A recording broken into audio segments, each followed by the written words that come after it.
नमस्कार दोस्तों, bank academy YouTube channel में फिर एक बार आपका स्वागत है।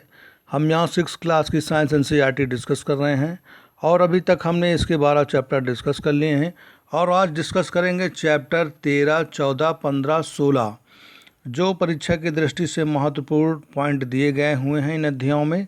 हम केवल उन्हीं पे चर्चा करेंगे और वीडियो अभी तक लाइक नहीं किया है तो लाइक कर दीजिए। हमारा ये 13वां चैप्टर है चुंबकों द्वारा मनोरंजन। तो हम आप जानेंगे ये जो प्रमुख शब्दावलियाँ दी गई हैं इस चैप्टर में यही महत्वपूर्ण हैं, इसलिए हम केवल इन्हीं को डिस्कस कर रहे हैं। जो भी मतलब और तथ्य दिए गए हैं या फिर और भी चैप्टर में कुछ दिया गया है तो आप लोग एक बार देख लीजिएगा, नहीं तो जब इसकी बड़ी क्लासेस में 7, 8, 9 में जब पढ़ाएंगे तब उनमें हम विस्तृत चर्चा करेंगे। तो आइए देख लेते हैं कि जैसे मान लिया यहाँ कुछ शब्दावलियाँ दी गई हैं, कंपास, चुंबक, मैग्नेटाइट, उत्तरी ध्रुव और दक्षिणी ध्रुव। तो इसमें देख लेते हैं कि जैसे कंपास में क्या होता है कि ये जैसे मान लिया कंपास द्विसूचक दे रखा है, इसमें क्या होता है, इसमें उत्तरी दिशा शो होती है। जैसे उत्तरी दिशा शो होती है, जैसे मान लिया ये हमारा कंपास है और ये पॉइंट है और ये क्या है, नॉर्थ दिशा हरदम शो होगी, इसकी नॉर्थ दिशा हरदम शो होगी। और इसमें क्या होता है कि अगर इसमें एक दिशा क्लियर हो जाएगी तो दूसरी दिशा अपने आप क्लियर हो जाएगी। इसी को जो है कंपास द्विसूचक बोलते हैं। जैसे यहाँ पे दे रखा है चुंबक क्या होता है, ये दूसरा हमारा पॉइंट दे रखा है। चुंबक क्या होता है कि चुंबक लोहा, निकिल, कोबाल्ट जैसे पदार्थों को आकर्षित करता है। ऐसे पदार्थों को हम चुंबकीय पदार्थ कहते हैं। मैं यहाँ मतलब इसका तात्पर्य ये है कि ऐसे पदार्थों को चुंबकीय पदार्थ कहते हैं जैसे कि ये चुंबक लोहा, निकिल, कोबाल्ट जैसे पदार्थों को अपने ऊपर आकर्षित करता है, उन्हें हम चुंबकीय पदार्थ कहते हैं।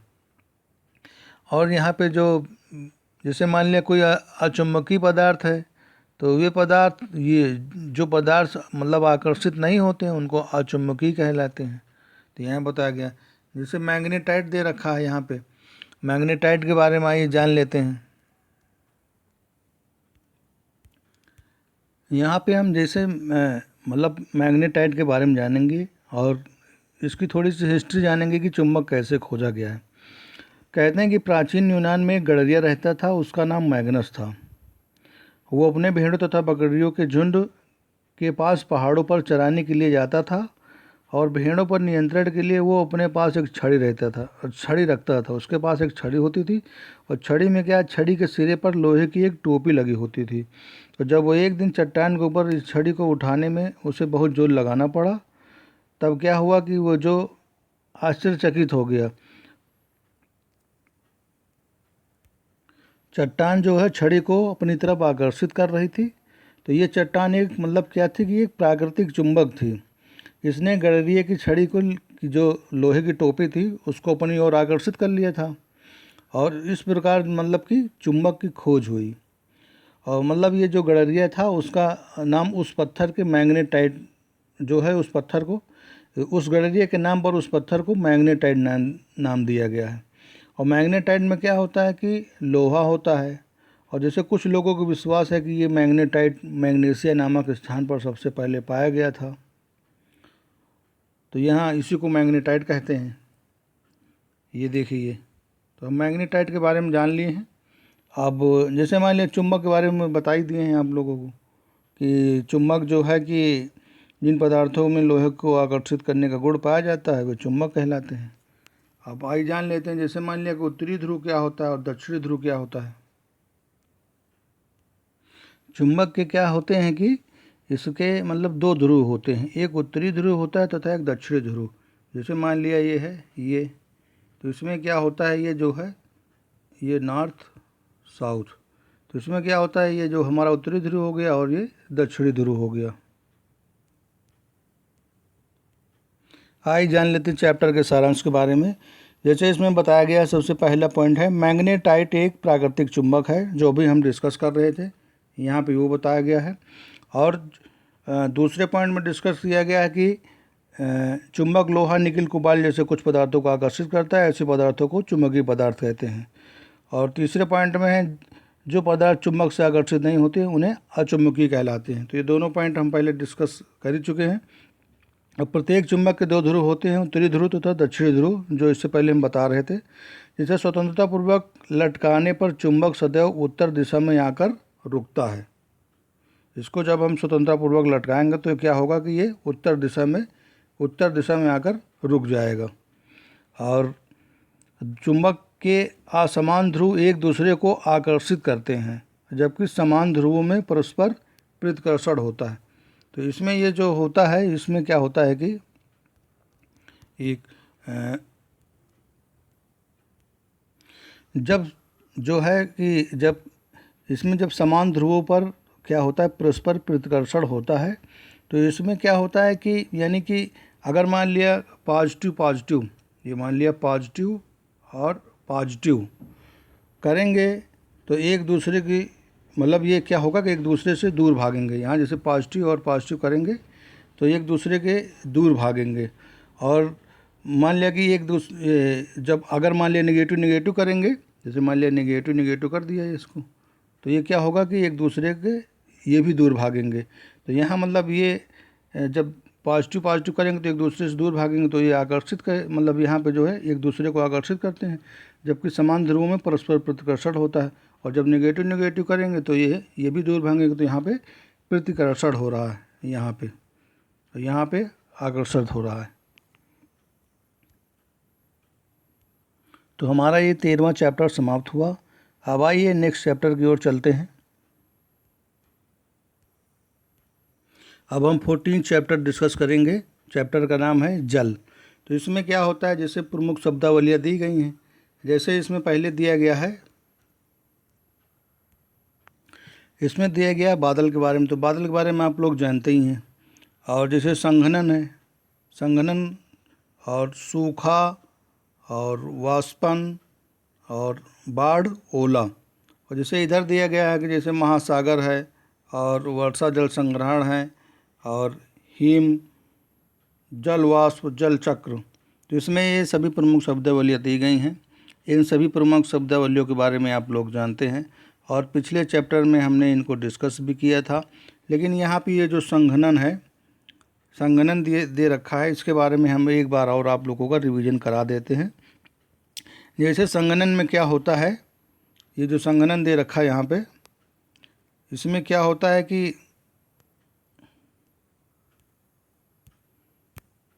ये संघनन में क्या होता है कि जल वाष्प बनकर जल बूंदों के रूप में बनकर इकट्ठा हो जाता है।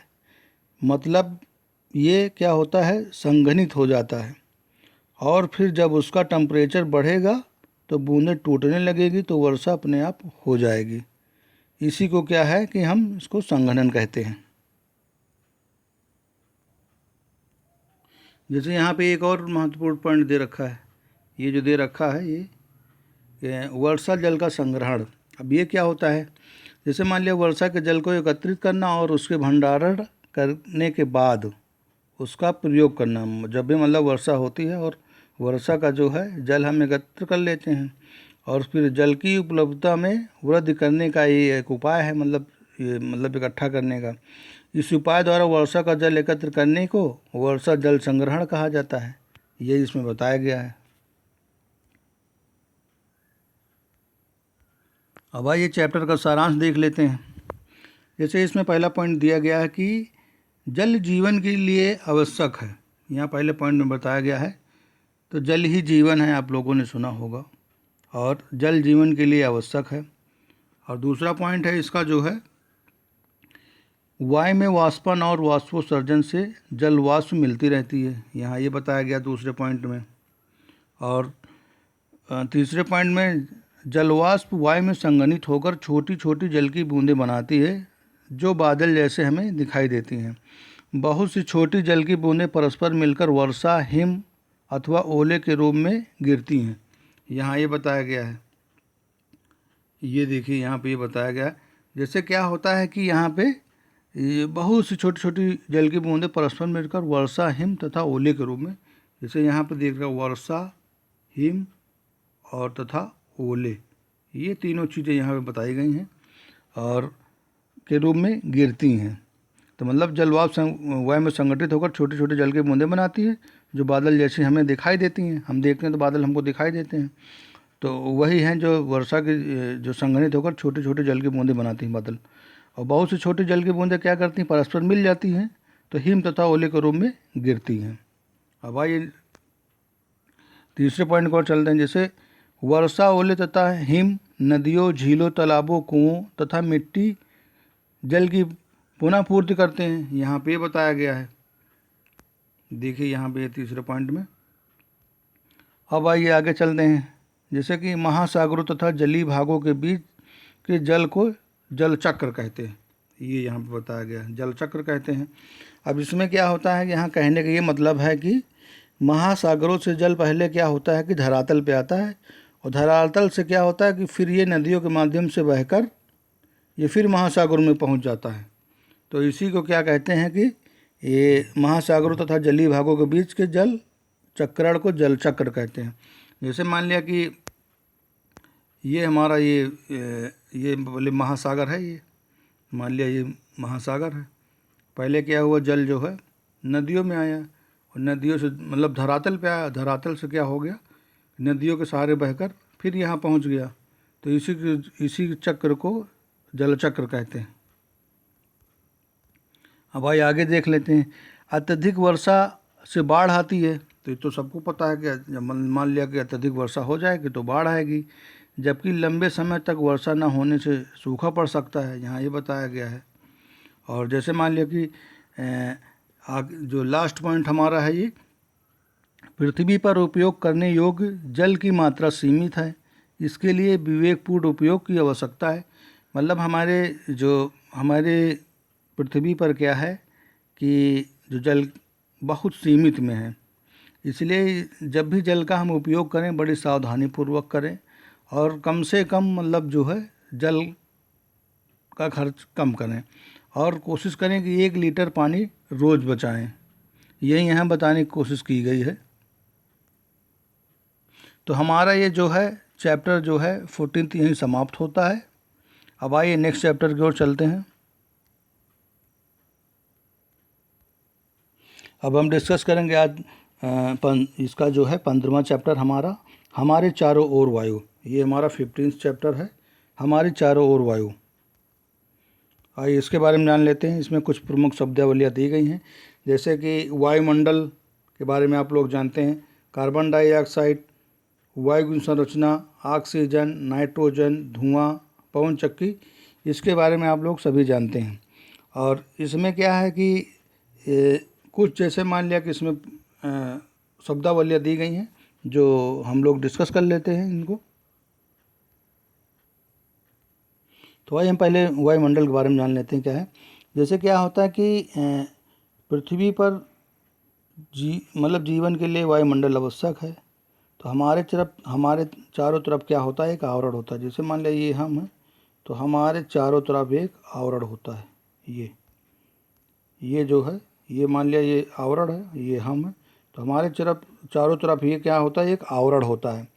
और इस मतलब आवरण में क्या होता है, जीव जंतु वनस्पतियाँ सभी पाई जाती हैं, तो इसी को वायुमंडल कहा गया है। यहाँ पे ये बताया गया है। अब आइए समझ लेते हैं इसमें जो है आगे की, जैसे कार्बन डाइऑक्साइड हो गया, जैसे वायु संरचना, यहाँ पे ये बताया गया है। अब आइए आगे देख लेते हैं। जैसे ऑक्सीजन है, ऑक्सीजन के बारे में जानते हैं। नाइट्रोजन क्या है कि वायुमंडल में जो है सबसे ज़्यादा नाइट्रोजन पाई जाती है, 78%।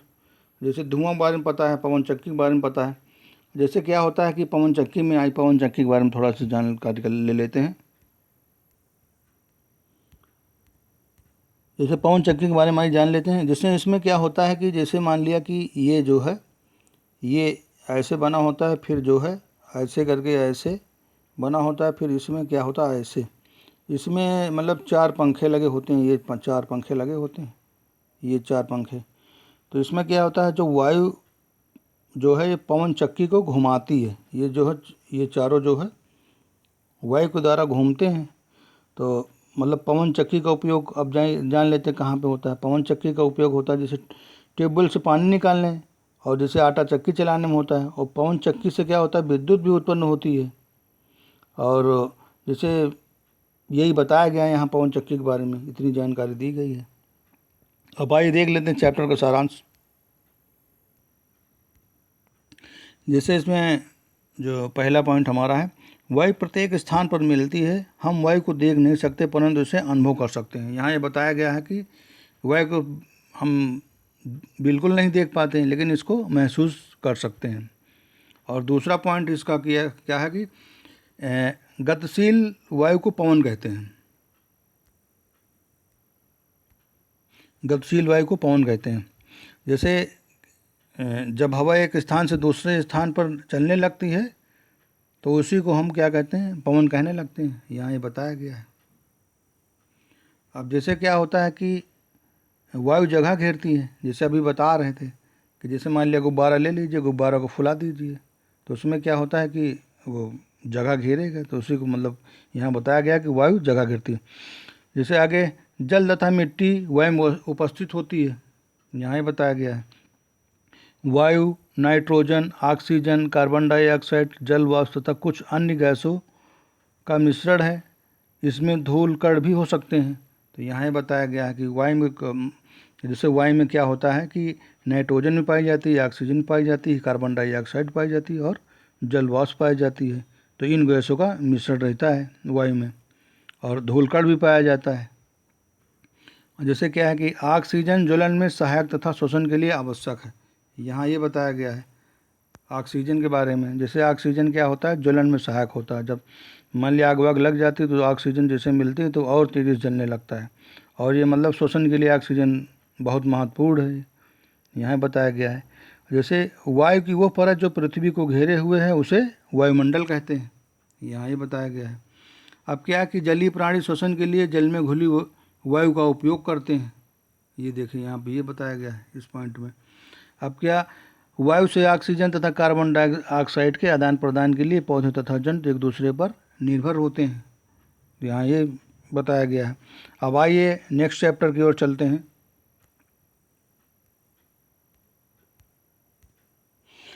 आज का हमारा ये 16वां चैप्टर है, कचरा संग्रहण एवं निपटान। तो यहाँ इस चैप्टर की कुछ प्रमुख शब्दावलियाँ दी गई हैं, जैसे अपशिष्ट, कचरा, भराव क्षेत्र, कंपोस्ट, वर्मी कंपोस्ट, पुनःचक्रण। तो ये शब्दावली आप लोग नोट कर लीजिएगा और इनको अपने शब्दों में डिफाइन करने की कोशिश ज़रूर कीजिएगा। आइए चैप्टर का सारांश देख लेते हैं, जिसमें इन प्रमुख शब्दावलियों का उपयोग किया गया है और सारांश के माध्यम से समझाने की कोशिश की गई है। जैसे क्या होता है कि जो प्रमुख शब्दावलियाँ दी गई थी उनमें एक शब्द आया था भराव क्षेत्र। तो यहाँ बताने की यही कोशिश की गई है। यहाँ पे भराव क्षेत्र वो स्थान है जहाँ शहर अथवा नगर के कचरे को एकत्रित करके पाटा जाता है और कालांतर में इस क्षेत्र में पार्क बना देते हैं। आप लोगों ने देखा होगा कि जो है नगर में मतलब कचरे मतलब एकत्रित किए जाते हैं और कुछ गड्ढे भी बना दिए जाते हैं, फिर उनको पाट दिया जाता है। फिर धीरे धीरे क्या होता है कि उस क्षेत्र में मतलब पार्क बना देते हैं और कचरा संग्रहण बना देते हैं वहाँ पे, ये बताया गया है। तो आइए आगे देख लेते हैं। जैसे इसमें एक प्रमुख ये हो गया हमारा जो है, हम अभी क्या है कि इसमें जो है ये भराव क्षेत्र के बारे में डिस्कस किए हैं। अब जो है क्या है कि अब आइए जान लेते हैं। जैसे कुछ अपशिष्ट दे रखा है यहाँ पे, अपशिष्ट, और जो है इसमें जैसे कंपोस्ट के दे रखा है, कंपोस्ट के बारे में जान लेते हैं कि रसोई घर के अपशिष्ट सहित पौधे एवं जंतुओं या मतलब जंतु अपशिष्ट को खाद में परिवर्तित करना कंपोस्टिंग कहलाता है, यहाँ बताया गया है। यहाँ पे देखिए,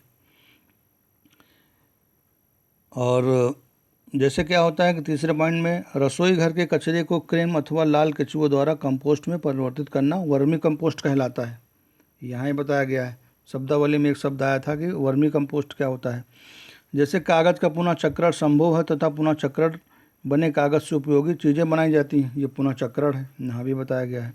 जैसे कंपोस्टिंग द्वारा प्लास्टिक को कम हानिकारक पदार्थों में परिवर्तित करना संभव नहीं है, यहाँ ही बताया गया है।